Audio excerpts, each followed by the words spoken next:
Welcome all you OGs out there, whether you're an online gamer, an original gangster, just an old geezer like me. This is Yuli 1961 for Old Gamers Never Die. And guess what? We're back in New World. You know, there's a whole lot of energy around the new expansion that's coming out, Aeternum, and I thought I'd jump back in and just see what's changed in the game. I mean, it's been a while.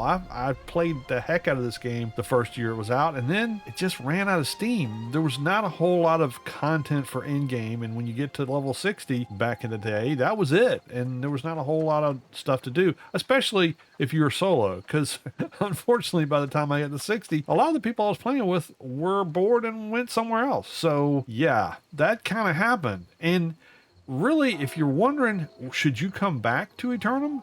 Well, I think the answer is it depends. It depends on why you left. If you left because the game was buggy and things were just out of sync and you were tired of crashing and you were tired of the bots and the cheaters, all that kind of stuff, well, I can say this. The bugginess of the game has been greatly improved. Character movement, just the mechanics all together are a lot smoother. They make a little bit more sense of what's going on. And speaking of making sense, the story makes sense now.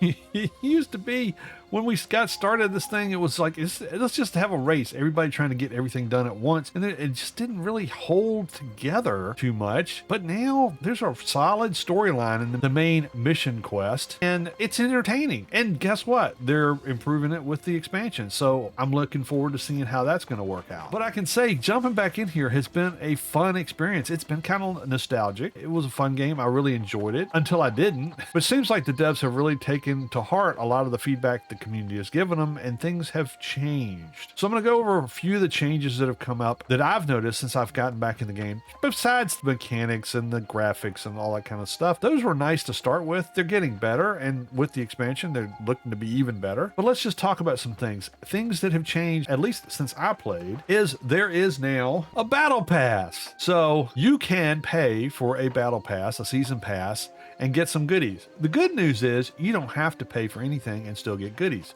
So there's two paths, like mini games these days, where you can, as you progress and do things in the game, get loots. It's cosmetic stuff and things like that, but there's some good stuff in here. Materials for crafting, skins that look really cool, dyes, you know, a little bit of everything. And this is the free track. So, and it goes all the way up to 100, I think. Yeah, 100, where you can actually get some cool camp skins. This is all for everyone. If you want to pay the extra money, you can get the second tier, which is a lot more stuff. And if you pay for the second tier, you get the first tier as you progress too. Much like, again, mini games. Just played Once Human if you watch some of my other videos. And it's a similar system where you pay, you get both tiers, or you don't pay and you get the top tier. So that's nice. It's something to do. There is now an activity card as part of the season pass, where as you do activities out there in the world, whether you do them with friends or whether you do them by yourself, which is, again, something good for me because a lot of the times I play when other people can't.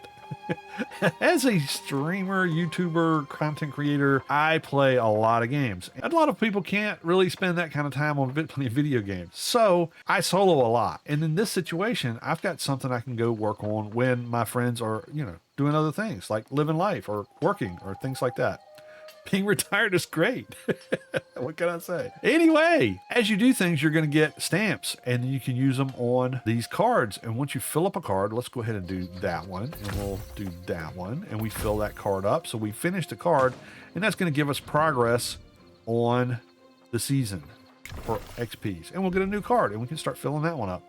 I don't think I have any more things to fill. I don't do PvP, although I may start because you can flag yourself as PvP or not in this town. If you're flagged as PvP, you will get better loot. You'll get more resources when you're harvesting and all that kind of good stuff. I tend not to just because I'm running solo a lot and I don't want to restart from, you know, a city 6 miles away to go back to where I was. But right now, at least right now, you don't have a whole lot of this silly shenanigans of people just shooting you just because, you know, they can. Now, when Eternum starts, there will be crossplay. So you'll have PS5 players and you'll have Xbox S and X players, as well as the PC players that are coming back, the PC players that have been playing steadfast all along, and probably some new PC players that are watching all the hubbub about this and saying, hey, maybe I want to come out and do this. Anyway, you're going to fill this bubble up, and when you do that, you can go back to your season pass and you should have some things unlocked. We've got this one right here that's unlocked. Seasons crafting gift. I'm going to get some cinnabar, some scarhide, blisterweed, wildwood, and obsidian voidstone. Those are all nice things to have, especially if you're a crafter. We're going to get that, and that'll go into my inventory. Yay. If you do want to buy the premium pass, it is 20,000 marks. Yeah, not right now. I'm not it's late in the game. Maybe when if I start playing a season, I might reconsider it. Anyway, so there's the season pass thing. Something else that you're going to see that's new is the map has changed. So remember this area over here? This area that used to be called First Light and was a starter area has now been transformed to Elan Wilds. And if you're a new person, you don't want to be over here because this is now a level 40 to 65 area. This is a whole new questing area that you've got to go out to. That's really not for brand new players. Maybe, you know, if you played a while and you want to you've got some stuff to keep yourself alive over here, you got friends that are going to carry you, then go over here. But right now, if you start the game as a new player, you're either going to spawn in Monarch Bluffs like you used to, or Windsward. Those are the two spots that you're going to spawn as a new character. Still an issue if you're playing with friends and you want to start the game together. Both places will give you a little bit different quest line, but you will end up in the same spot in Everfall at some point. But if you really, really want to play with your friends, just like back in the day, you're just going to have to decide who's going to take the hit for the team and just keep recreating their character and spawning in until you're both in the same area, and then you can start the game off from the very start together. Okay? Game-wise, the game is going to play pretty much the same. Other than this area here, things are going to be where they were. The nodes are going to be where they were. The challenges are going to be where they were. So you're not going to see a lot of difference there. There is the Brimstone Sands area up here that's different and new. And then the other thing that's going to be different is mount. You can get a mount. If you've never played before when the mounts were available, Angry Earth is the DLC that contains the mounts. And you will need to get that, which is right now we're selling for $29.99 US, to be able to get a mount at level 20 with the new content. Right now it's 25, but once the new content drops on the 15th, it'll be level 20 where you can get a mount. The other thing that's changed and is going to change again with the new content is fast travel. Now, if you remember back in the day,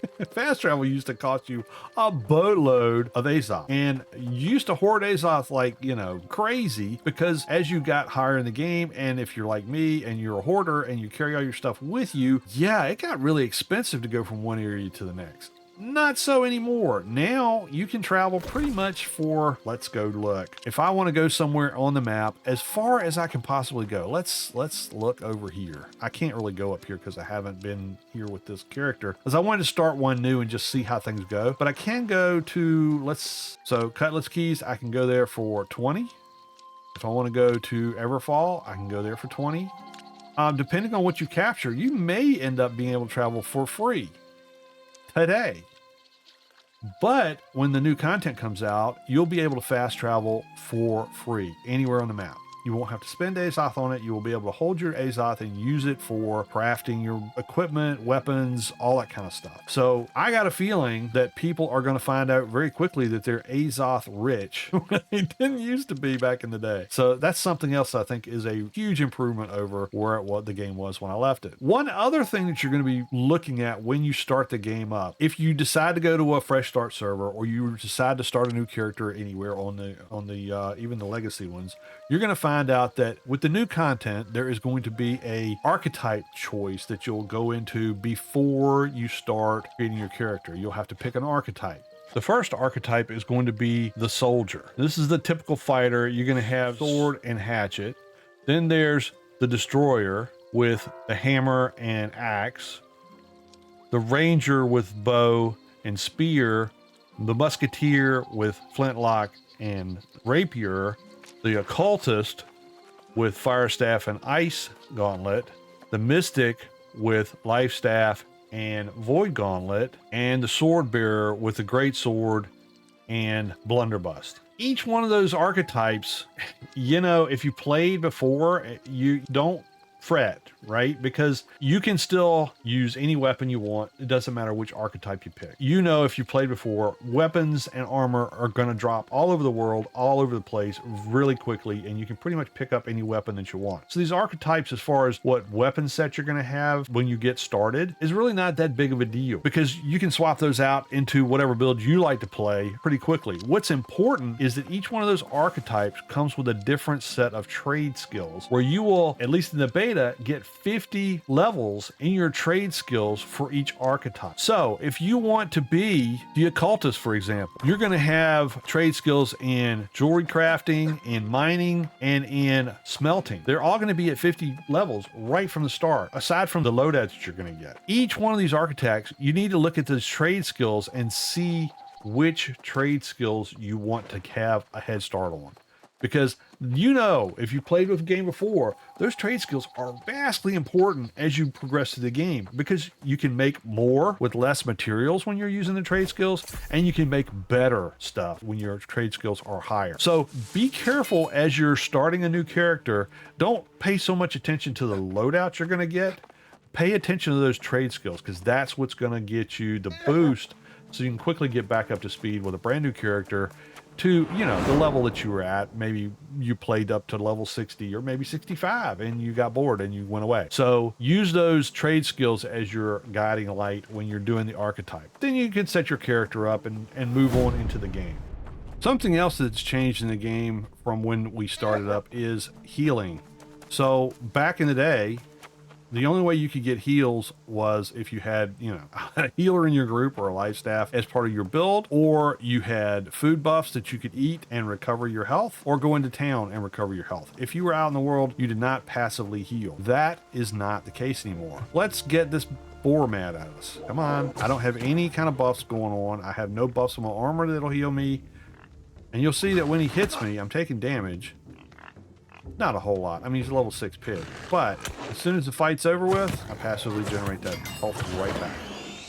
So what I've found in playing over the last few days is just going out and creating your new character and starting from scratch and going out into the world and fighting stuff. You heal pretty fast without anything. Now, the food buffs are still massively important, especially later in the game, because you get so much out of them. But the idea that you're going to go out and you're going to get pummeled and without any food or heals from either yourself or your party, you're just going to continually go down until you die, unless you get to a town. That doesn't happen anymore. You will have your heals come back as you play, as long as you're out of combat. And if you're in combat, as long as you're taking damage, you're not gonna heal. But as soon as the damage stops, gives it a few seconds and you'll start healing back up. Aside from that, there's some in-game content that is promised. We've seen cutscenes of it.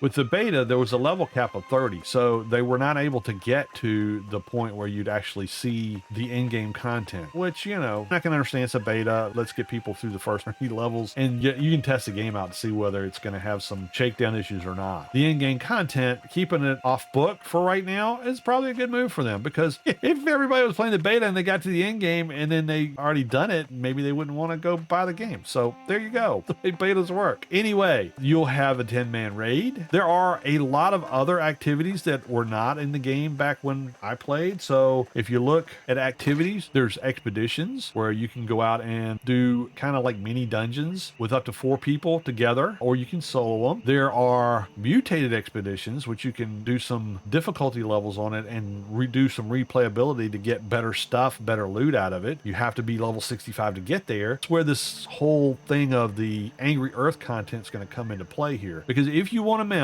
and if you want to get up to top level, you're going to have that DLC purchased. You won't need it to start the game. So what I would suggest is, if you are thinking about coming back to a new world and you're thinking about playing and testing it out, you know, is it worth buying the DLC? I went ahead and got it because I want to be able to report on it and do content on it. But does everybody need to go out and buy the DLC before the game launches?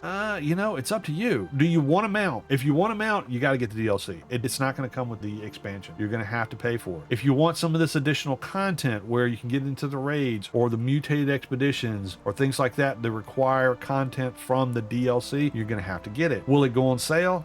You know, I couldn't tell you. I can tell you that the Elysium version of Aeternum, the new all-in-one pack that's coming out, is $60 US for new players that buy the whole game. So if you want to get the DLC, it's going to cost you half that because you paid the first half when you bought the game to start with, and it's the same price. So I'm betting that it'll be the same price, at least for a while. It won't take you long to get to level 20. I can guarantee you that. The way the grind works in the game now, it's not as bad. It really isn't. And the story they promise us is going to be a lot more cohesive so that when you're playing, you don't have markers all over the map trying to get a mission done, that they'll be more consolidated and easier to get to and take care of more than one thing at one time you go out questing. So that should help the progression. The progression, I got to tell you, in the last few days that I've been playing is incredibly fast compared to what it used to be. So don't think you're going to go and you're going to play for, 100, 200, 300 hours under the old content and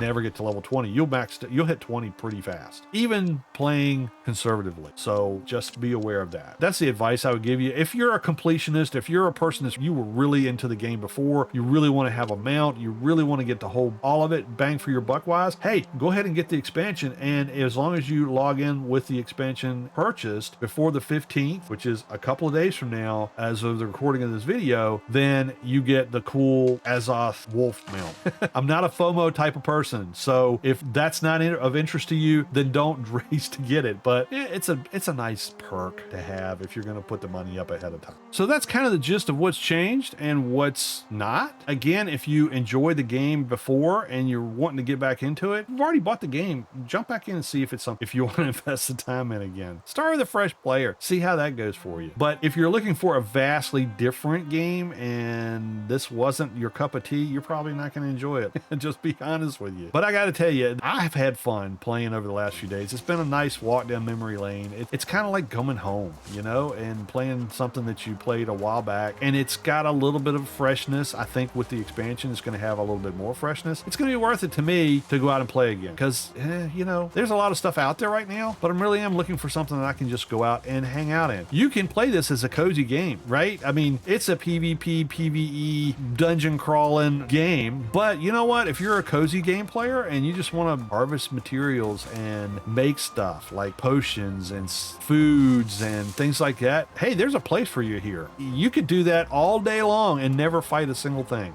Maybe a little bit. A wolf might jump on you or something like that, but you could do that all day long, and there's groups out there that would love to have you do that all day long, right? Because that's something they don't have to do while they go out killing monsters. So it all depends on what kind of game style that you have. The promise is solo gaming is going to be a lot easier, so I'm looking forward to that piece. There's also the promise of being able to join groups a lot easier. So again, I'm, as a person that ends up playing alone a lot, being able to quickly join a group in and out and go do some of the harder things that doing solo is just not the best way to do it. That's going to be cool. But if you're looking for this to be a whole different game with the expansion, like some games can completely do an overhaul, that's not really what they're doing here. What they're doing is making the game, I think, more accessible. I think it'll be more fun to play with other people and easier. It's definitely going to be easier to do the questing, just from what I've seen in the last few days. They promise it's going to be a lot less grindy with the expansion. So if it's less grindy than this, it's awesome. There will be a lot of people coming back, I'm sure, just to see what this hubbub is about. There's going to be a lot of new players with the consoles coming in, and if you remember when this whole thing started, how awful it was to get on servers, they do have a new process that they tested out with the beta, seemed to work pretty good, of having shards for worlds. So not only will they have servers, but they'll have shards for the servers, which they hope and believe is going to handle the influx of all these new players coming in all at once, kind of like it did when the game started. I mean, if you were there day one on this game, you know what it was like. It was hours trying to log in, if you could get in, and then something would happen, you'd get a glitch or a bug, it would kick you out. So anyway, I digress. I'm looking forward to the expansion on the 15th. I'll be there. I may stream that day. I may stream a lot that day and see how it goes. So come on out. Take a look at the game if you want to play. I'm not sure what server we'll be on. I'll announce that when we get going. I've got a bunch of OGs that are willing to play together. So if you're interested, hop in the OG Discord. The link is in the description below, and let us know you want to play with us, and we'll put you on the roster, because it's always more fun to play with people that are having fun together than to just run around by yourself all the time. All right, well, if you got something out of this video, I hope you did. I hope you got a little bit more insight about what's coming with the expansion. I wish I could show you more footage. I just don't have it to show, but we will be doing it on the 15th. And if you're interested in seeing what the new content is going to look like, then hey, tune in then. All right, thank you so much for watching. I really do appreciate it. If you've enjoyed your time here, make sure you leave a like. It really does help me with the YouTuberisms. I know everybody gets tired of hearing that, but it really does get the videos out to more people the more engagement I get. If you don't like it, leave me a thumbs down. Let me know what you didn't like. And if you do leave a thumbs down, make sure you leave a comment so that I know how I can get better, because that's one of the goals I have out here, is to always make better content. I think I've improved over the years. We'll see. All right, thanks so much for coming. Y'all take care, stay safe, be good to each other, and until next time, this is Ulie signing out. Champions of every quest, proving that age ain't nothing but a test. With every new game, we keep the spark. Old gamers never die. We light up the dark.